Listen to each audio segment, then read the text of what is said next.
ஆண்டவரும் இரட்சகரும் மீட்பருமான இயேசு கிறிஸ்துவின் நாமத்தினாலே உங்கள் ஒவ்வொருவரையும் வரவேற்கிறேன், வாழ்த்துகிறேன். கர்த்தர் உங்களை ஆசீர்வதிப்பாராக.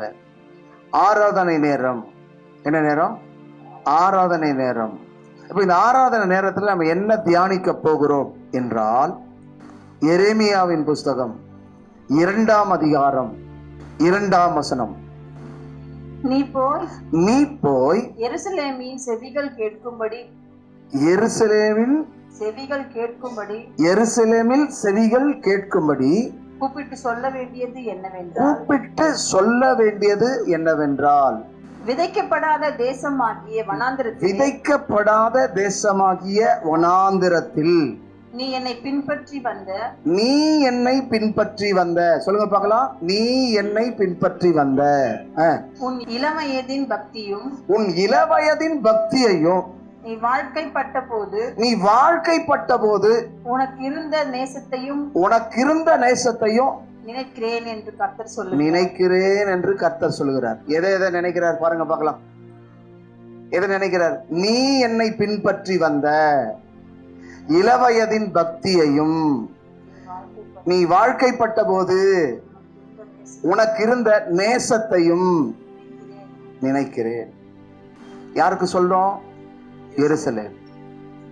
எருசலேம் தேவனுடைய நகரம். சொல்லுங்க பார்க்கலாம். எருசலேம் தேவனுடைய நகரம். எருசலேம் தேவாலயம் இருக்கிற இடம். எருசலேம் மகாராஜாவின் நகரம். சொல்லுங்க பார்க்கலாம். எருசலேம் மகாராஜாவின் நகரம். அந்த மகாராஜா யார்? தேவனாகிய கர்த்தர். சொல்லுங்க பார்க்கலாம். தேவனாகிய கர்த்தர். அப்போ அந்த எருசலேமில் ஒரு ஆலயம் இருக்கிறது. அந்த எருசலேமின் ஆலயத்திலே அவர் வாசம் பண்ணுகிறார். அந்த எருசலேம் என்றால் நீங்கள் தான் அந்த எருசலேம். சொல்லுங்க பார்க்கலாம். யாருங்க? ஹலோ சொல்லுங்க. நீங்க தான் அந்த எருசலேம். அடுத்தது, நீங்கள் தான் தேவனுடைய ஆலயம். சொல்லுங்க பார்க்கலாம். நீங்கள் தேவனுடைய ஆலயமாய் இருக்கிறீர்கள். நீங்கள் என்னவா இருக்கிறீங்க? தேவனுடைய ஆலயமா இருக்கிறீர்கள். நீங்கள் தான் எருசலேம், நீங்கள் தான் தேவனுடைய ஆலயம். அப்போ எருசலேமை தேவன் ஆளுகை செய்கிறார். சொல்லுங்க பார்க்கலாம். தேவனுடைய ஆலயத்திலே தேவன் வாசம் பண்ணுகிறார். அப்போ எருசலேம் மகாராஜாவின் நகரம். ஆகவே இந்த மகாராஜாவின் நகரத்தை அவர் ஆளுகை செய்கிறார். அடுத்தது எருசலேம் தேவாலயம். அந்த தேவாலயத்திலே தேவன் வாசம் பண்ணுகிறார். விளங்குதா? வாசம் பண்ணுகிறார். இப்போ இந்த எருசலேமை ஆண்டவர் இந்த வார்த்தை கொண்டு சொல்லுகிறார். என்ன சொல்லுகிறார்? செவிகள் கேட்க சொல்ல வேண்டியது என்னவென்றால், நீ விதைக்கப்படாத தேசமாகிய வனாந்திரத்திலே, விதைக்கப்படாத தேசமாகிய வனாந்திரம். எகிப்து தேசத்திலே 430 வருஷம் அவர்கள் இருந்தார்கள். அங்கே எல்லாம் இருந்தது, எல்லாம் விளைந்தது. ஆமென் சொல்லுங்க. அங்க எல்லாம் கிடைத்தது. ஆனால் வனாந்திரத்திலே தண்ணீர் முதலாய் அங்க இல்ல. என்ன இல்ல? தண்ணீர் கூட அங்க இல்ல. வனாந்திரமாக இருந்தது, வயல்வெளியாக இல்லை. வனாந்திரமாக இருந்தது, நீரூற்று அங்க இல்லை. அது விதைக்கப்படாத தேசம். சொல்லுங்க. என்ன தேசம்? விதைக்கப்படாத தேசம். விதைத்திருந்தால் அங்கே எல்லா விதமான கனி மரங்களும் விருட்சங்களும் இருந்திருக்கும். அந்த கனி மர விருட்சங்களை அவர்கள் புசித்திருப்பார்கள். விளையக்கூடிய நிலமாய் இருந்தால் அங்கே அநேக தானியங்கள் விளைந்திருக்கும். அந்த தானியங்களை அவர்கள் உண்டிருப்பார்கள். ஆனால் என்ன தேசம்? வனாந்திரமான தேசம், விதைக்கப்படாத ஒரு தேசம். இன்றைக்கு இந்த வார்த்தையை கேட்டுக்கொண்டிருக்கிற கர்த்தருடைய பிள்ளையே, உன் இருதயமாகிய நிலத்திலே தேவனுடைய வசனம் விதைக்கப்பட்டிருக்கிறதா? உன் இருதயம் எப்படி இருக்கிறது? வனாந்திரமா இருக்கிறதா? உன் இருதயம் எப்படி இருக்கிறது? உன் இருதயம் திருக்குள்ளதும் கேடுள்ளதுமா இருக்கிறதா? உன் இருதயம் எப்படி இருக்கிறது? தேவனுடைய பார்வையிலே உன் இருதயம் சுத்தமாய் இருக்கிறதா? தேவனுக்கு பிரியமாய் இருக்கிறதா? உன் இருதயத்தில் தேவன் வாசம் பண்ணுகிறாரா? நல்ல கவனிங்க. விதைக்கப்படாத தேசமாகிய வனாந்திரத்திலே நீ என்னை பின்பற்றி வந்த, வனாந்திரத்திலே சொல்லுங்களேன், வனாந்திரத்திலே நீ என்னை பின்பற்றி வந்த உன் இளவயதின் பக்தி. இளவயதுல கவனிங்க, பின்பற்றி வந்த, வனாந்திரத்திலே பின்பற்றி வந்த, ஒண்ணுமே இல்லாத இடத்துல என் மேல நம்பிக்கை வச்ச, வெறுமையான இடத்துல என் மேல நம்பிக்கை இருந்தது. ஆனால் உன்னுடைய ஆரம்பகால வாழ்க்கையில, துவக்க வாழ்க்கையில நீ ரட்சிக்கப்பட பொழுது, நீ இயேசுவை ஏற்றுக்கொண்ட பொழுது இருந்த எவ்வளவு வைராக்கியமாய் பின்பற்றினாய், இன்றைக்கு அவரை பின்பற்ற மனமற்று இருக்கிறாயே.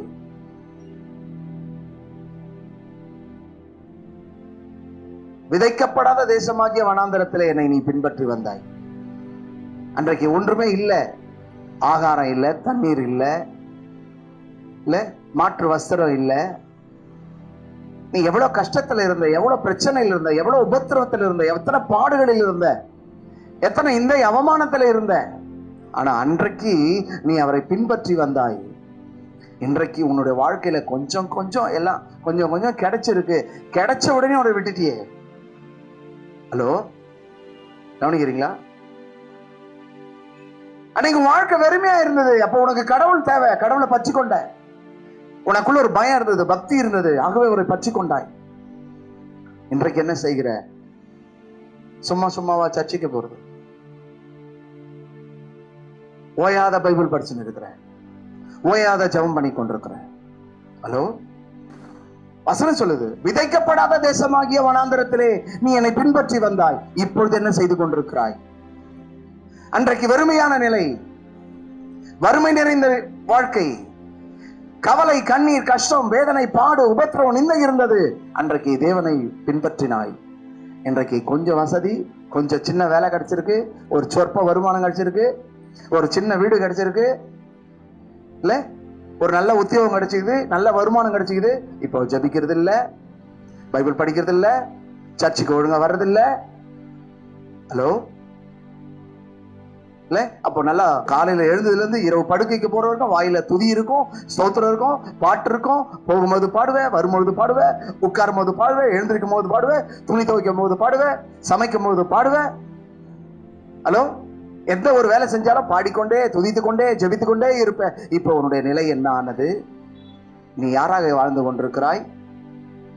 இல்ல வனாந்தரத்திலே அவரை பின்பற்றி வரும்பொழுது நீ எப்படி இருந்தாய்? இன்றைக்கு எப்படி இருக்கிறாய்? இன்றைக்கு உன் வாழ்க்கை எப்படி இருக்கிறது? ஆரம்பத்தில் இருந்த விசுவாசம் எங்கே? நம்பிக்கை எங்கே? பரிசுத்தம் எங்கே? பக்தி எங்கே? வைராக்கியம் எங்கே? ஆண்டவர் எருசலேமை பார்த்து சொல்லுகிறார், தம்முடைய ஜனத்தை பார்த்து சொல்லுகிறார், எருசலேம் குமாரத்தியே. என்ன குமாரத்தி? சொல்லுங்க. எருசலேமை கர்த்தர் நேசிக்கிறார். ஆமென் சொல்லுங்க. எருசலேமுக்காய் வேண்டிக் கொள்ளுங்கள் சொல்றாரு. எருசலேம் குமாரத்தியேன்னு சொல்றாரு. அவருடைய ஜனத்தை பார்த்து சொல்றார், உங்களை பார்த்து சொல்லுகிறார்.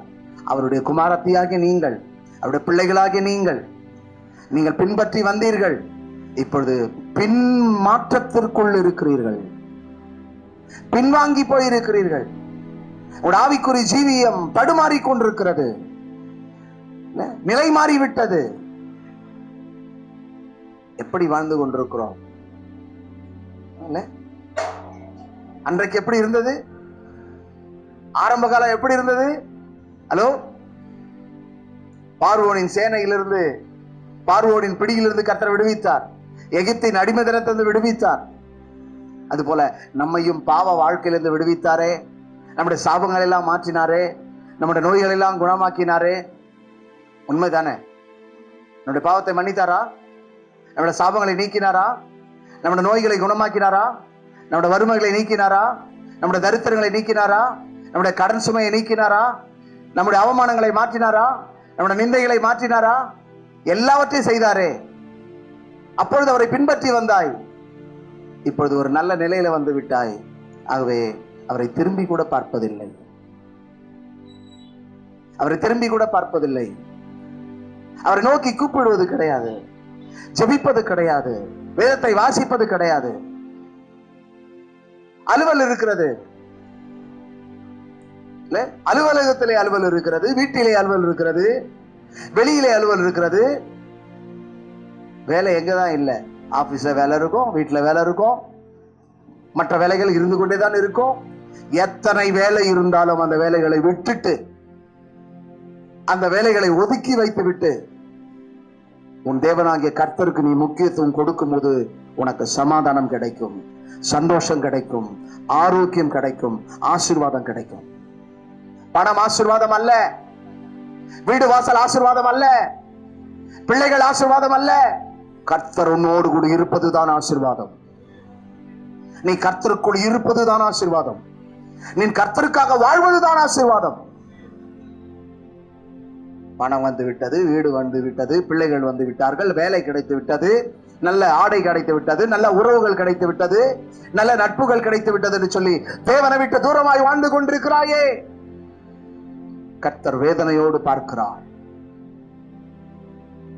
என்னை ஆராதிக்கும்படிதான் உன்னை நான் விடுவித்தேன். எதற்கு விடுவித்தாரு? எகிப்தின் அடிமைத்தனத்தை எதுக்கு விடுவித்தாரு? பார்வோன் என்ன சொல்லி கூப்பிடுகிறான்? தேவனை ஆராதிக்க என் ஜனங்களை போக விடு என்று சொன்னான். ஆமென் சொல்லுங்க. எதற்கு சொல்லுங்க, இப்ப பேசுங்க. தேவனை ஆராதிக்க என் ஜனங்களை போக விடு என்று சொன்னான். கர்த்தர் அந்த பார்வோனுக்கு 10 வாதைகளை உண்டாக்கி 10 வாதை, கடைசி வாதையிலே அவன் மனம் மாறி இந்த ஜனங்களை அனுப்பினான். அதுவும் தலைச்சன் பிள்ளை சங்காரம். அந்த தலைச்சன் பிள்ளை சங்காரத்துல அவனோட பிள்ளை மரித்து விட்டது. ஐயோ, இனி இருந்தால் என் நாடு நாசமாகிவிடும், நீங்கள் தயவு செய்து போய்விடுங்கள் என்று சொன்னான். ஆராதிக்க முழு இஸ்ரவேலையும் அவன் அனுப்பிவிட்டான். அல்லேலூயா, அல்லேலூயா. இல்ல, பார்வோனின் அடிமைத்தனத்திலிருந்து கர்த்தரை விடுவித்தார். ஆராதிப்பதற்காக, அவரை தொழுது கொள்வதற்காக, அவரை மகிமைப்படுத்துவதற்காக, அவருக்கென்று சாட்சியாய் வாழ்வதற்காக விடுவித்தார். இப்ப விடுவிக்கப்பட்டு வனாந்தரத்தில் வரும்போது சொல்லுகிறார்கள், நாங்கள் எகிப்திலே இருந்தால் நலமாயிருக்கும். எங்க இருந்தா நலமா இருக்குமா? 430 வருஷம் பட்ட பாடுகளை நினைச்சு உன்னை விடுவித்தாரே, உன் புத்தி மாறுச்சா? உன் எண்ணம் மாறுச்சா? உன் உள்ள மாறுச்சா? இல்ல, உனக்குள்ள என்ன மாற்றம் உண்டாயிருக்கிறது? ஒரு மாற்றமும் இல்லையே. ஆனால் தேவனுடைய மனசிலே ஒரு பெரிய மாற்றம். ஐயோ, என் ஜனங்கள் அடிமை தினத்தில் இருக்கிறார்களே, இவர்களை எப்படியாவது விடுவிக்க வேண்டும் என்று சொல்லி அவர்களை விடுவித்து கொண்டு வந்தார்.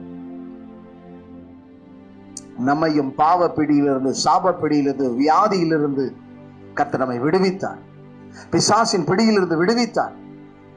கர்த்தர் நம்மை விடுவித்து கொண்டு வந்திருக்கிறார். எதற்காக? ஆராதிக்கும்படியாக, அவரை தொழுது கொள்ளும்படியாக, அவரை வணங்கும்படியாக, அவரை உயர்த்தும்படியாக, அவரை மகிமைப்படுத்தும்படியாக, அவரை போற்றும்படியாக வைத்திருக்கிறார். ஆனால் நாம் என்ன செய்து கொண்டிருக்கிறோம்? எல்லாத்தையும் மறந்துட்டோம். ஆமென் சொல்லுங்க. பாருங்க, ஒத்துக்கிறீங்க? எல்லாத்தையும் என்ன செஞ்சிட்டீங்க சொல்லுங்களேன்.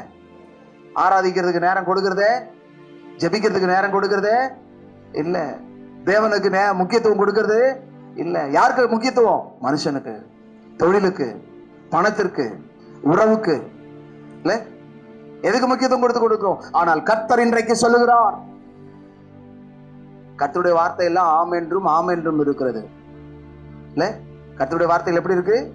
ஆம் என்றும் ஆம் என்றும் இருக்கிறது. ஆகவே கர்த்தருடைய வார்த்தை சொல்லுகிறது, என் அன்புக்குரிய மகனே, மகளே, என் அன்புக்குரிய கர்த்தருடைய பிள்ளைகளே, எருசலேமின் செவிகள் கேட்க சொல்ல வேண்டியது என்னவென்றால், நீ விதைக்கப்படாத தேசமாகிய வனாந்தரத்திலே என்னை பின்பற்றி வந்த இளவயதின் பக்தி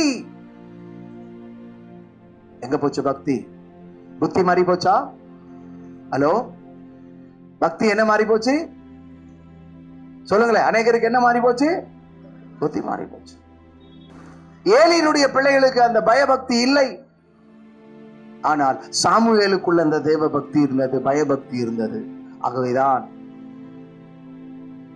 ஏலியின் இடத்திலே சாமுவேல் போய் கேட்கிறார், ஐயா, என்னை அழைத்தீர்களா? இல்லை சாமுவேல், நான் அல்ல. மறுபடியும் போய் கேட்கிறார், இல்லை சாமுவேல், நான் அல்ல. அவர் எப்படி பதில் சொல்றார் பாருங்க. 3ஆம் விசை அவன் சொல்லுகிறார், ஏலி சொல்லுகிறார், சொல்லும் கர்த்தாவை அடியேன் கேட்கிறது சொல்ல. அப்போ அவர் சொன்னது போல சொல்லும் கர்த்தாவே அடியேன் கேட்கிறார். அப்போ கர்த்தர் பேச ஆரம்பிக்கிறார். அந்த பயம், அந்த பக்தி இருந்தபடினாலதான் சாமுவேலோடு கூட கர்த்தர் பேச ஆரம்பித்தார். இன்றைக்கு அநேகரோடு கூட கர்த்தர் பேசுறாரா தெரியல, பிசாசு பேசுது. ஆமென் சொல்லுங்க.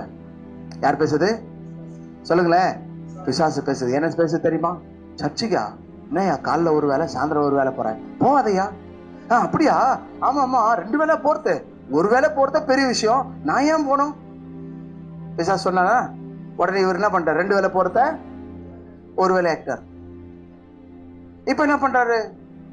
பாஸ்டர் இது முதல் வாரம் பாஸ்டர், இன்னும் சம்பளம் போடல பாஸ்டர், அடுத்த வாரம் சம்பளம் போடுறான் பாஸ்டர், நான் சம்பளம் போடுறேன். பிசாசு சொல்றா, நீ 100 ரூபாய் கொடுத்த நல்லது, இப்ப போய் 1000 ரூபாய் கொடுக்குறீங்க, உனக்கு அறிவில்லை? உனக்கு எவ்வளவு தேவை இருக்கு? உனக்கு எவ்வளோ சொல்லுங்க. இப்ப உன்னுடைய தேவ பயத்தை, தேவ பக்தியை அவன் கலைக்கிறான். உடனே இவர் என்ன பண்றாரு? ஆமா ஆமா, எதுக்கு நம்ம ஏன் கொடுக்குறோம்? கொடுக்கூடாது, பரவாயில்ல வச்சுக்கலாம் அப்படின்னு சொல்லிட்டு பத்திரப்படுத்திக்கிறார். உடனே செலவு வேற வழியில வந்துடுது. ஆமென் சொல்லுங்க. ஹலோ, செலவு என்ன பண்ணுதுங்க? வேற வழியில வந்துடுச்சு. இப்போ யோசிக்கிறாரு, ஐயோ இந்த பிசாசு சொன்னா நாம தான் என்ன பண்ணிட்டோம், அவன் பேச்சு கேட்டோம். அந்த ஒழுங்கா அந்த தசம்பாத்தை நம்ம கொடுத்துருந்தா இந்த செலவு நமக்கு என்ன இருக்காது, வந்திருக்காது. 100 ரூபாயில உண்மையா இருந்தோம், 1000 ரூபாய் வரும்போது என்ன செய்யல, உண்மை இல்லாம போயிட்டோமே. அப்போ பக்தி உள்ளவன் உண்மை உள்ளவனாய் இருப்பான், பக்தி உள்ளவன் நேர்மை உள்ளவனாய் இருப்பான், பக்தி உள்ளவன் மனசாட்சி உள்ளவனா இருப்பான். சொல்லுங்க பார்க்கலாம், சொல்லுங்க. பக்தி உள்ளவன் எப்படி இருப்பான்? உண்மை உள்ளவனாய் இருப்பான். அடுத்தது பக்தி உள்ளவன் நேர்மை உள்ளவனாய் இருப்பான். அடுத்தது பக்தி உள்ளவன் எப்படி இருப்பான்? மனசாட்சி உள்ளவனாய் இருப்பான். அப்போ மனசாட்சி பேசும். கர்த்தர் பேசுவார். என்ன செய்வாருங்க? பேசுவார். அப்போ இன்றைக்கு கர்த்தர் அநேகரோடு பேசல. காரணம் என்னன்னா, அவனுக்குள்ள பேசுறது வேற ஒரு ஆவி பேசிட்டு இருக்குது. அப்ப இவன் எந்த ஆவிக்கு சத்தம் கொடுக்கிறான்? தேவ ஆவியானவருக்கு சத்தம் செவி கொடுக்கல, பரிசுத்த ஆவியானவருக்கு செவி கொடுக்கல, பொல்லாத ஆவிக்கு, பிசாசுக்கு செவி கொடுக்கிறான். ஆகவே என்ன செய்யறான் தெரியுங்களா? சொல்லுங்க. தன்னோட நேரத்தை எல்லாம் செல்போன்ல மணிக்கணக்கான நேரங்கள் பல காரியங்களை பார்த்து கொண்டே இருக்கிறான். ஆவிக்குரிய காரியங்களை பார்த்து கொண்டிருப்பான். பக்தி இருந்தால் செல்போனுக்கு டைம் கொடுக்க மாட்டோம், கர்த்தருக்கு டைம் கொடுப்போம். ஆமென் சொல்லுங்க. இல்ல, அநேகருக்கு செல்போன் பார்க்கறதுக்கெல்லாம் நேரம் இருக்கும், ஆனா ஜெபிக்கிறதுக்கு நேரம் இருக்காது, பைபிள் படிக்கிறதுக்கு நேரம் இருக்காது, ஆலயத்துக்கு போறதுக்கு நேரம் இருக்காது. இப்ப கூட பாருங்க, எத்தனை பிள்ளைங்க வீட்டுல தான் இருக்காங்க, எத்தனை பிள்ளைங்க என்ன பண்றாங்க? வீட்டுல தான் இருக்காங்க. தெய்வ பயம் இல்ல, தெய்வ பக்தி இல்ல. காலைல ஆராதனைக்கு போலியே, டைமுக்கு போலியே, இன்னைக்குன்னா சாயந்தரம்னா சரியான நேரத்துக்கு போறோம். பயபக்தி இல்லை. இவங்களை என்ன செய்ய முடியும்? ஊழியக்காரன் கம்பெடுத்து அடிக்க முடியுமா? அடிக்க முடியாது. தண்டனை என்பது கர்த்தர் கொடுத்தால் ஒழிய யாரும் தெரிந்து முடியாது. அல்லேலூயா. ஆகவே பக்தி உள்ளவன் தண்டனைக்கு தப்பித்துக் கொள்வான். பக்தி உள்ளவன் சொல்லுங்க, எனக்கு தப்பித்துக் கொள்வான், தண்டனைக்கு தப்பித்துக் கொள்வான். பயபக்தி இருக்கணும். பாருங்க, தானியேலுக்குள்ள பயபக்தி இருந்தபடினாலே சிங்கத்தின் வாயிலிருந்து அவன் தப்பி வைக்கப்படுகிறான். சாத்ராக் மேஷாக் ஆபேத்நேகோவுக்குள்ள தேவ பக்தி இருந்தபடினாலே 7 மடங்கு அக்கினி ஜுவாலையிலிருந்து அவர்கள் தப்பி வைக்கப்படுகிறார்கள். அப்போ அதற்கு காரணம் என்ன? பக்தி. சொல்லுங்க பார்க்கலாம். என்ன பக்தி? தேவ பக்தி. தேவ பக்தி உள்ளவனை கர்த்தர் படுக்கையிலிருந்து எழுப்புவார். தேவ பக்தி உள்ளவனை கர்த்தர் நோயிலிருந்து சுகமாக்குவார். மிரியாம் மோசேக்கு விரோதமாய் பேசினாள். பேசினபடினாலே குஷ்டரோகியாய் மாறினாள். என்னவா மாறிட்டா? சொல்லுங்களேன், என்னவா மாறிட்டா? ஆமா, கர்த்தருடைய மனுஷனுக்கு விரோதமா பேசினாள். இப்போ மோசேக்கு ஆண்டவர்கிட்ட மன்றாடுகிறான். தேவ பக்தி உள்ளவன் ஜெபிக்கிறான். இப்ப அந்த தேவ பக்தியோடு கூட ஜெபிக்கும் பொழுது என்ன செய்கிறார்? மிரியாம் சுகமடைகிறார். அல்லேலூயா. மிரியாம் என்ன செய்கிறார்? சுகமடைகிறார். அப்போ சுகமடையணும்னா என்ன வேணும்? பயபக்தி இருந்தால், தேவ பக்தி இருந்தால் சுகமடைவோம். அல்லேலூயா. அப்போ நமக்கு தெய்வீக சுகம் வேண்டும் என்றால் நம்ம என்ன செய்யணும்? சொல்லுங்க. தெய்வீக சுகம் அடைய வேண்டும் என்றால் பக்தி இருக்கணும். அப்ப பக்தியில் உன்னை கர்த்தர் தமக்காக தெரிந்து கொண்டார். சொல்லுங்க பார்க்கலாம். தெரிந்து கொண்டார். இல்ல, இப்ப யோனாவை தூக்கி நினைவுக்கு போகக்கூடிய யோனா தர்ஷீசுக்கு கப்பல் ஏறுகிறான்.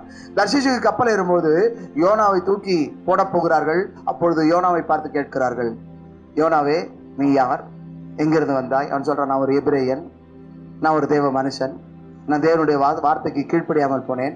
பக்தி உள்ளவன் யாருன்னா சொல்றான்? அவன் சொல்றான், நான் பக்தி உள்ளவன் அப்படின்றான்.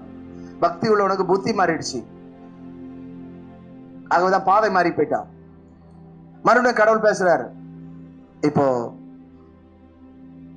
கடல்ல தூக்கி போடுறாங்க. 3 நாள் மீன் வயிற்றில் இருக்கிறாரு. பக்தி உள்ளவனை கர்த்தர் மீன் வாயிலிருந்து வெளியே கொண்டு வருகிறார். அவனுக்கு புத்தி தெளிகிறது. ஆமென். பக்தி உள்ளவனுடைய புத்தி, சொல்லுங்க, பக்தி உள்ளவனுடைய புத்தி தெளிகிறது. என்ன செய்யுது? இப்ப தெளிஞ்சிட்டான். 3 நாள் எங்க இருந்தாரு? வாயில இருந்தார். அப்புறம் எப்படி இருந்திருக்கும்? மயக்கமா இருந்திருப்பாரா? ஏன் இதை நான் உங்களுக்கு சொல்லுகிறேன்? அப்படிப்பட்ட ஒரு மீன் வயிற்றில இருந்தான். அந்த வயிற்றில இருக்கிற அவ்வளவு துர்நாற்றம். கர்த்தர் அவனை எங்க சோதிக்கிறார் பாருங்க. என்ன செய்யறாரு? சொல்லுங்களேன். எங்க சோதிக்கிறாரு? மீன் வயிற்றுல. அப்படியே 3 நாள் ஃபாஸ்டிங். மீன் வேற பாவம். மீன் எத்தனை நாள் ஃபாஸ்டிங்? 3 நாள் ஃபாஸ்டிங். யோனாவும் ஃபாஸ்டிங். சொல்லுங்க. மீனும் ஃபாஸ்டிங், ஃபிஷ்ஷும் ஃபாஸ்டிங், மேன் ஆஃப் காடும் ஃபாஸ்டிங். பக்தி உள்ளவர் ஃபாஸ்டிங் போடுறாரு, உள்ள வைக்கிறார். ஃபாஸ்டிங் இவர் போடல, கடவுள் போட வச்சிட்டார். ஆமென் சொல்லுங்க. ஆமா, இந்த பக்தியை பார்த்து தான் கர்த்தர் அவனை கொண்டு வந்து விளைவிக்கிறார். அவன் தேவனுடைய கிருபையை போக்கடித்தான். ஆனால் கர்த்தர் அவனுக்குள்ள இறங்கி மீண்டுமா நினைவுக்கு போய் அவன் தேவனுடைய வார்த்தையை பிரசங்கிக்கிறான். சொல்லுங்க பார்க்கலாம். அவன் மீண்டும் போய் நினைவு பட்டணத்துக்கு போய் என்ன பண்றான்? பிரசங்கிக்கிறான். பிரசங்கித்தபடினால அந்த பட்டணத்தாரெல்லாம் மனம் திரும்புறாங்க. இவனுக்கு கோபம் வந்துடுது. இவனுக்கு என்ன வந்துடுது? நீங்க போய் சொல்லுன்னு அழிக்க போறேன்னு சொன்னீங்க, நான் போய் சொன்னேன். இவங்க என்ன செஞ்சிட்டாங்க? மனம் திரும்பிட்டாங்களே. அப்ப மனம் திரும்பி ரட்சிக்கப்பட்ட பிறகு அந்த ஜனங்களுக்கு கர்த்தர் இறங்கி மன்னிப்பை கொடுத்தார். இல்ல, அந்த ஜனங்களுடைய பக்தியை கர்த்தர் பார்த்தார். எதை பார்த்தாரு? சொல்லுங்களேன். அந்த ஜனங்களுக்குள்ள என்ன இருந்தது? நினைவுபடுறதுக்குள்ள பக்தி காணப்பட்டது. ஐயோ, தேவன் பட்டணத்தை அழிக்க போகிறாரே என்று சொல்லி எல்லோரும் ரட்டுடுத்தி சாம்பல்ல உட்கார்ந்து ஜெபிக்க ஆரம்பித்தார்கள். அல்லேலூயா. என்ன செஞ்சாங்களா? எல்லோரும் ரெட்டுடுத்தி சாம்பல்ல, ஆமா, ரெட்டுன்னா கோணி, கோணியை கட்டிட்டு என்ன பண்றாங்க? எல்லாம் சாம்பல்ல உட்கார்றாங்க. சாம்பல்ல உட்கார்ந்து உபாசிக்கிறாங்க, ஜெபம் பண்றாங்க. கர்த்தர் பார்த்தார், இவ்வளவு பக்தியா? இல்ல, ரெட்டுடுத்தி சாம்பல்ல உட்கார்ந்து உபாசம் வேற இருக்கிறாங்களா? சரி, இந்த ஜனங்களுக்காக என்ன பண்ணலாம்? எத்தனை பேர் ஃபாஸ்டிங் பாருங்க. ஒரு பக்கம் மீன் ஃபாஸ்டிங், இன்னொரு பக்கம் யோனா ஃபாஸ்டிங், அதுக்கப்புறம் நினைவு படுறதார் ஃபாஸ்டிங். ஒருத்தர் 2 பேர்ல நினைவு படுறதுங்கிற அத்தனை மக்களுமே ஃபாஸ்டிங். மிருக ஜீவன் முதற்கொண்டு சொல்லப்பட்டிருக்கு. எல்லாமே என்னது? ஃபாஸ்டிங். எல்லாம் ஃபாஸ்டிங்கோட ஜெபம் பண்றோம். அந்த பக்தியை கர்த்தர் பார்த்தாரு, நினைவை ரட்சித்தார். அவ பக்தி உள்ளவனை கர்த்தர் ரட்சிப்பார். ஆமென் சொல்லுங்க. பக்தி உள்ளவனை கர்த்தர். அப்போ உன் குடும்பத்தில் ரட்சிக்கப்படாத உன் சகோதரன் ரட்சிக்கப்படுவான், உன் சகோதரி ரட்சிக்கப்படுவாள், உன் மனைவி ரட்சிக்கப்படுவாள், உன் கணவர் ரட்சிக்கப்படுவார், உன் குடும்பத்தார் ரட்சிக்கப்படுவார்கள், உன் பெற்றோர்கள் ரட்சிக்கப்படுவார்கள். உன்னுடைய பக்தியை கர்த்தர் பார்க்கிறார். வசனம் சொல்லுகிற என்ன சொல்லுகிறேன்? ஒன்று, உன் இளையவதின் பக்தி. நீ வாழ்க்கைப்பட்ட போது இருந்த நேசத்தையும் நான் நினைக்கிறேன்.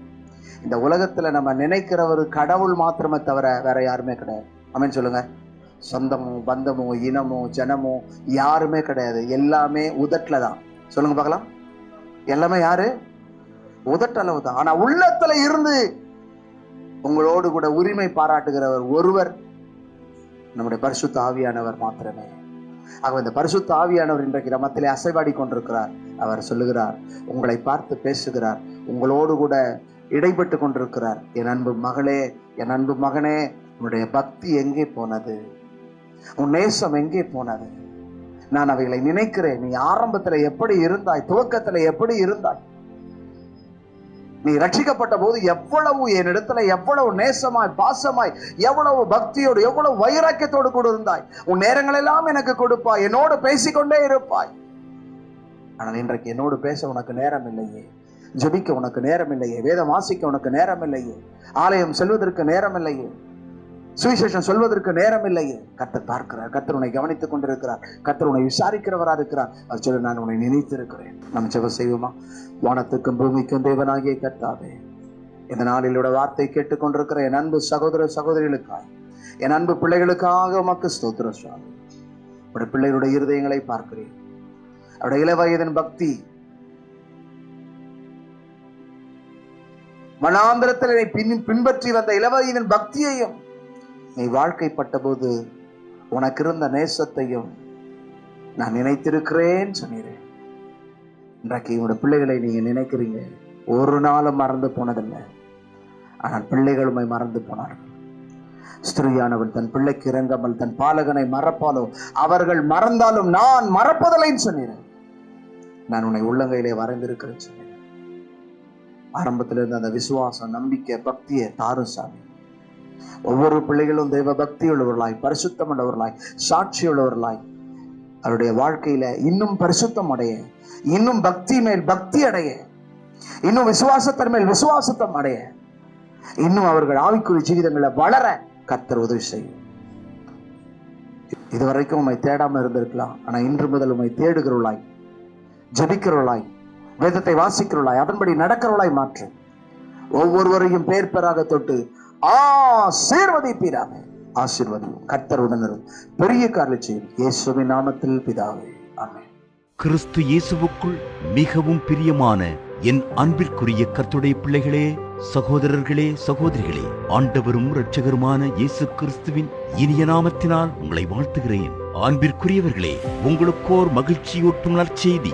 இயேசு செவி கொடுக்கிறார் சர்வதேச ஊழியங்கள் நடத்தும் யூதா இறையியல் பாடசாலை நடைபெற உள்ளது. இதில் திறமையாக போதிக்கக்கூடிய வேத பண்டிதர்கள் மூலமாக பாடங்கள் கற்றுக் கொடுக்கப்படுகிறது. நீங்கள் இதில் இணைந்து படிக்க விரும்புகின்றவர்கள் எங்களை தொடர்பு கொள்ளுங்கள். தொடர்புக்கு போதகர் ஜே. ஜஸ்டின் பிரபாகர், இயேசு செவி கொடுக்கிறார் சர்வதேச ஊழியங்கள், எண் 147, காந்தி மெயின் ரோட், சங்கர் நகர், பம்மல், சென்னை 75.